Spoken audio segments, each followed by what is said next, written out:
अपने खान पान पर संयमित रहना होता है और उन्हें संतुलित भोजन लेना पड़ता है, तो संतुलित आहार विहार हो जाता है। तो ये सारा हो गया शिक्षा का उद्देश्य। तो योग दर्शन में, अब योग दर्शन में जो विद्यालय होते थे ना, वो गुरुकुल टाइप के होते हैं, क्योंकि आश्रम होता है, वहां पर रहकर बच्चे सीखते हैं। ठीक है, तो जो विद्यालय होते हैं योग दर्शन में, वो आश्रम या गुरुकुल टाइप के होते हैं, जहां पर गुरु के संरक्षण में बच्चे रहकर योगाभ्यास करते हैं और योग के नियमों को सीखते हैं और योग के सारे नियमों का और यम नियम सबका पालन करते हैं, 8 अनुशासन को पालन करते हैं। फिर विद्यालय ऐसा हो गया। अब अनुशासन, ये सब्जेक्ट क्या था, विषय क्या क्या पढ़ाई होता है, तो योग के आसन के बारे में सारे विषय होते हैं। आसन, अब तरह तरह की मुद्राएं, संस्कृत,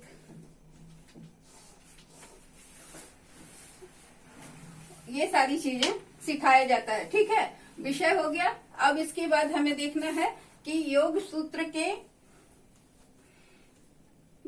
में कौन सा योग सूत्र में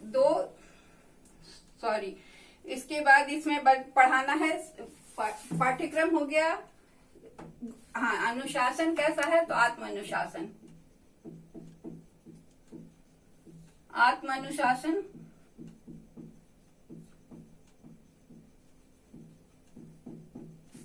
मतलब सेल्फ डिसिप्लिन। योग करने से लोग खुद सेल्फ डिसिप्लिन हो जाते हैं।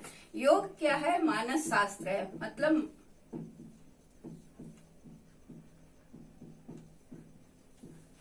ठीक है, मानस शास्त्र है। अब योग यहाँ पर शिक्षण विधि क्या क्या है,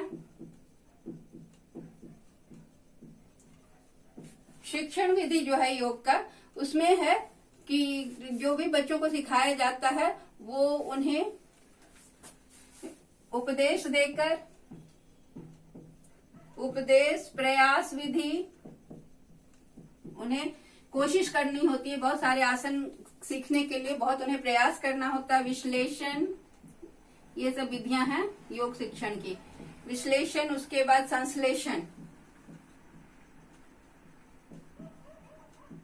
शिक्षण विधि ये हुआ। पाठ्य कैसा है, फिर निधि ध्यान और मनन,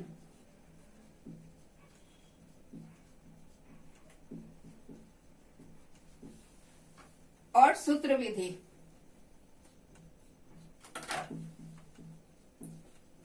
ठीक है, ये ईश्वरवादी योग अनुशासन ईश्वरवादी होता है। और इसमें अब हम देखते हैं कि योग अभ्यास के द्वारा मनुष्य के शरीर में जो भी इंद्रियां होती हैं वो सक्रिय हो जाती हैं। ठीक है, तो योग सूत्र क्या बताता है, योग सूत्र बताता है 2 तरह का, एक हठ योग, एक राजयोग।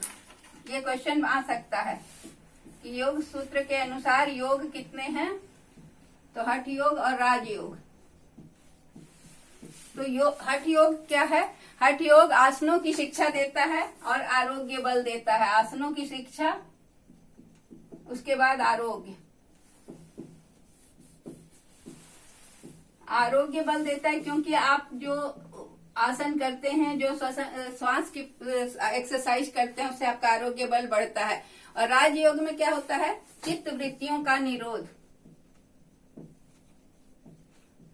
चित्त वृत्तियों का निरोध का क्या मतलब हुआ कि मन में जो भी वृत्तियां हैं, जो 2 तरह की चित्त होते हैं, एक समाहित चित्त और एक समाहित चित्त होता है और एक होता है विक्षिप्त चित्त। ठीक है, तो विक्षिप्त चित्त और समाहित चित्त में क्या अंतर है, ये हम समझें। विक्षिप्त चित्त, समाहित चित्त में क्या होता है कि अभ्यास करते रहना है, और वैराग्य, अभ्यास और वैराग्य। समाहित चित्त में अभ्यास करना और वैराग्य मतलब विमुख होना सांसारिक चीजों से।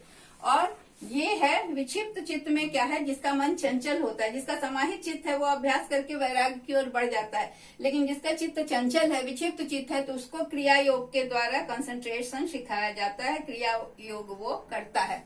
ठीक है, तो अब हम क्या करते हैं, प्रकृति और पुरुष के स्वरूप को मिलाकर, ईश्वर के अस्तित्व को मिलाकर जीवन के आध्यात्मिक, मतलब प्रकृति और पुरुष, इसमें हम दोनों को ले रहे हैं अभी, प्रकृति प्लस पुरुष दोनों जो सांख्य योग में थे, इनको इनके साथ एक और मिला दिए, ईश्वर।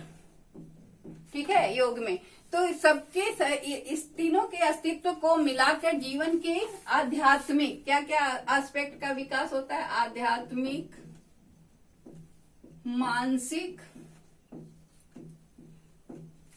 और शारीरिक उन्नति के लिए किया गया। शारीरिक उन्नति के लिए जो भी ये दर्शन का एक विस्तृत स्वरूप है जिसे योग कहते हैं। शारीरिक उन्नति के लिए ये दर्शन का एक विस्तृत स्वरूप को पतंजलि ने योग दर्शन के विस्तृत स्वरूप को योग दर्शन के रूप में प्रस्तुत किया है। किसने? पतंजलि ने। तो इस तरह से हमने सारी चीजों को देख लिया जो आपके कोर्स में जितने भी दर्शन थे, मतलब योग दर्शन, सांख्य दर्शन, सर्व दर्शन में से 3 दर्शन जो आपके कोर्स में थे उसको हमने कंप्लीट कर लिया। ठीक है, तो इस तरह से ये चैप्टर खत्म हुआ। Thank you.